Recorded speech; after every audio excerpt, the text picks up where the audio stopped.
So we agree that I think that the thing here, and Mike, you mentioned this a few weeks ago in terms of Hugh Freeze he has to start winning some of these battles with Alabama now that there's been a changing of the guard. It looks like he's doing that at the very least in state. What does this bode for future recruiting battles, in your opinion? Because obviously, I think DeBoer is going to have to start building some relationships with high school coaches and players in this state. But how more intense do these recruiting battles become in the future, in your opinion? I think that it's always going to be intense. But the intensity of the battle largely depends on the quality of the teams involved in the battle. So Auburn, the perception right now nationally is that they're trending up. Hugh Freeze was handed a bag of nothing. Right? This is the narrative. I'm not saying whether this is true or not. I'm just saying this is the narrative. Hugh Freeze was handed a bag of nothing, and he's had to build it from the ground up and look at what they did in year one and keep an eye on it. This is why we say it's a critical year for Hugh Freeze this year, to show that he's moving it forward. Yeah. So you won 6 games, you lost a couple of disappointing games in the Iron Bowl in New Mexico State, and you don't want to lose those games this year. You can't lose to A&M. You can't lose to New Mexico. You certainly cannot lose to Cal, and I would not recommend losing to Arkansas. You would recommend it? I would not recommend losing to Arkansas. So you should start 4-0, go into Oklahoma, give them hell, hopefully win that game, maybe start 5-0, and then Bro, over the next 3, even Auburn if is you on a lost the high. next If 3 straight, Auburn is on a yeah. high. Yeah, if you get one of the next 3, Kentucky or Missouri being the most likely, you guaranteed almost guaranteed an 8-win season with Vanderbilt and ULM still on the schedule. Yeah. Texas A&M is looking pretty beatable. At least right now, we'll see what Elko can do with the talent that he's inherited. And then you maybe have one of the more anticipated Iron Bowl matchups in a very, very long time. Year 2 Hugh Freeze versus year 1 Kalen Deboer. The first Iron Bowl in 17 years without Nick Saban. Come on, man. That's going to be a hot ticket in Tuscaloosa. Yeah. So, yeah, I think it's going to be very intense. Hugh Freeze has to hold up his end of the bargain, though. And thus, he's got to field a more competent offense. He's got to make Cam Coleman a star. He's got to get Jarquez Hunter to the league. And he can't have a quarterback at the bottom of the league in pass attempts and yards and interceptions and every other category. He's been pretty forward about the fact that last year was not a good representation of his offense and what he intends to do. He has to year 2 has to be him moving closer to the offense that he intends to bring to Auburn. Yeah, I think that what is going to happen in the future if Alabama falters and Hugh Freeze continues to grow?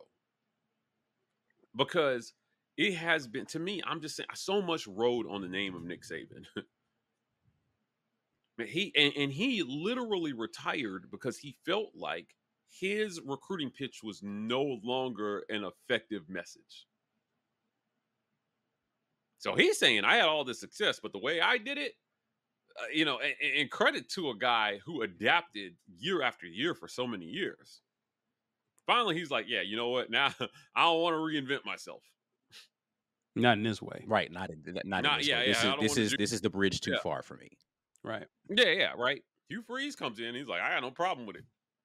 Kalen Deboer looks like a kid in the candy store right now with all the talent he inherited, all the NIL money behind him. It's great. I thought I read somewhere where they were like, starting quarterback at the University of Alabama right now, like from the time you get named a starter, you're a millionaire. That's how high profile Saban made that program. Will it be worth that much 2 years from now under Kalen Deboer? See.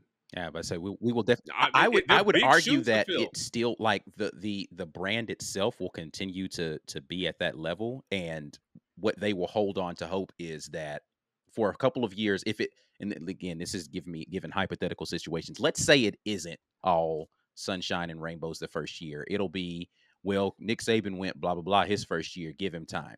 And then year 2, if it doesn't turn around, it'll be, well, he just had to get acclimated. After year 3, if it doesn't go well, they'll just say, well, we got the wrong guy. Let's switch it out. That brand will continue to endure because people will have hope that the brand will resurface. Look at what Miami has been doing Miami's still spending a crap ton of money to bring in recruits, and they haven't done anything nationally. Some brands just can endure it. Texas A&M done nothing, and they're still spending a ton of bread. It's going to take a while. To that point, Ike, when you look at what Miami did with Larry Coker, they went to 2 national championships right after that change in head coach, right? So it's not like you're going to see Alabama go to nothing overnight, right? You saw it with Les Miles when he took over for Nick Saban at LSU. It took a while. He even won a national championship throughout this process. But after a few years, when it became Les Miles' program, you realize it was a little different in LSU. And so I think it's going to take a while, giving the momentum that Saban built for so many years being at Alabama. I just don't see Alabama being, I'll be surprised if it happens.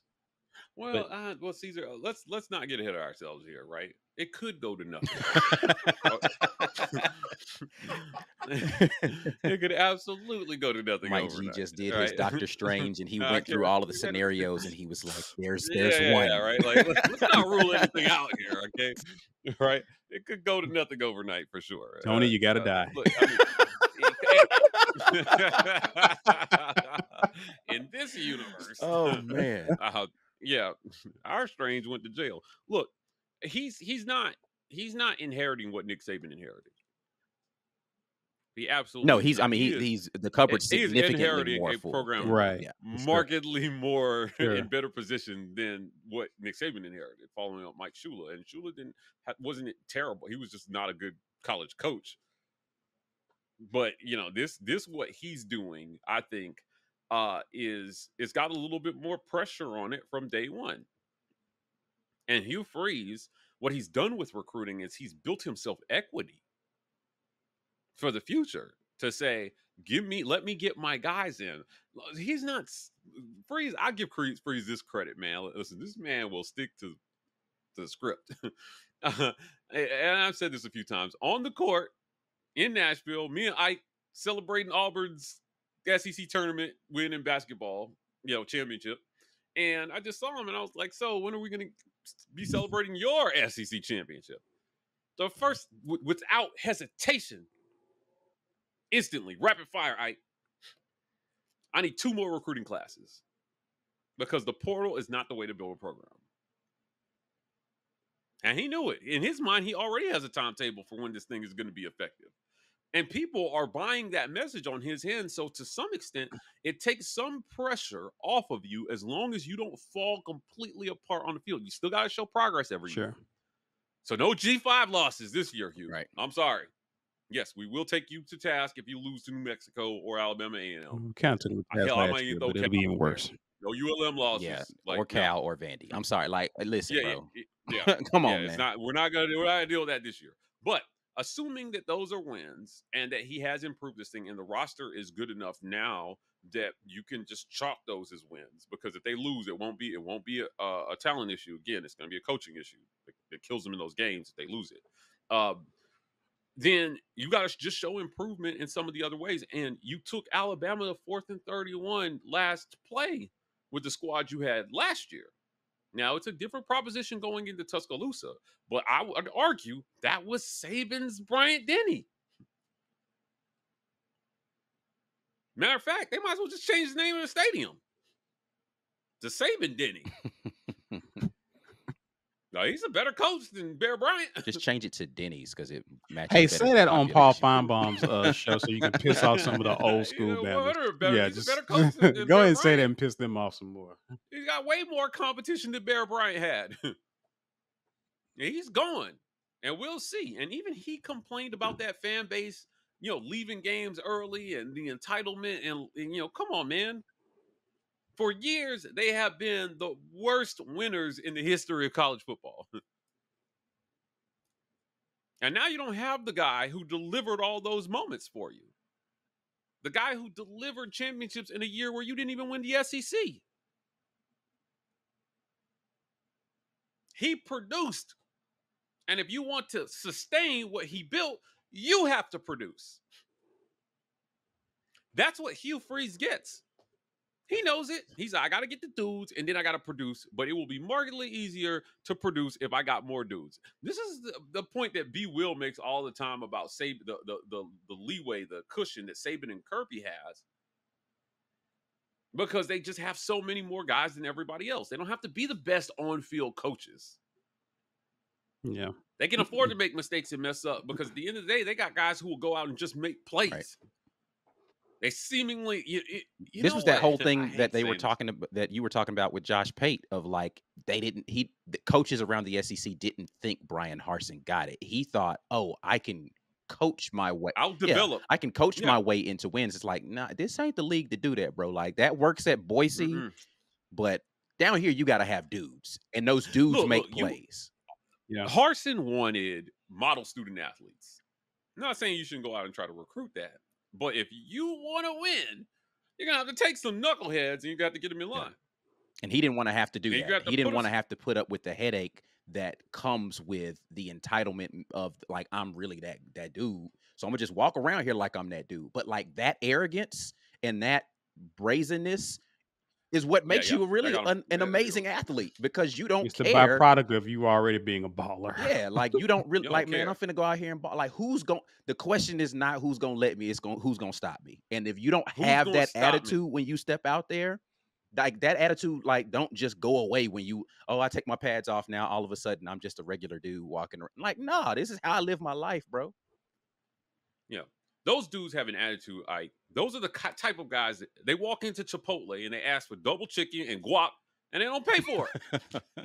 And be mad if you try to make them pay for it. Like, what are you saying? Yeah.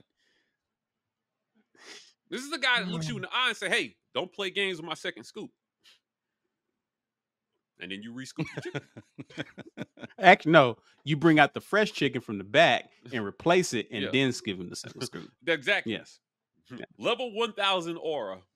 Those are the type of guys, and you need those guys on your team. Right. Now, Kirby just kicked Ra Thomas off the team, but he was like, speeding tickets I can deal with. This is something else, right? You got to go. He understands it. He needs dudes. Yeah, but listen. That's why he got so many knuckles. That's why they got so many problems, man. He knows he's got to take some knuckleheads. in to be on the team, right? And he's like, okay, well, I can deal with this until I can't deal with it, basically. Until I can't deal with it. Yeah, he was good enough that it was worth the risk. Right. He had some issues in January. Speed he had bump. Some issues at Mississippi State. Speed bump. Like, and then finally he just went, a little too far, and a lot too far, and they had to let him go. But you need those guys. Last point, Hugh Freeze understands that. Yeah. For full episodes, make sure you head over to the War Report's YouTube channel and check out the Weekend Tailgate. Every Sunday, we're going live. Join us on the live stream at 1 p.m. Central Standard Time. Until the next time, War Eagle.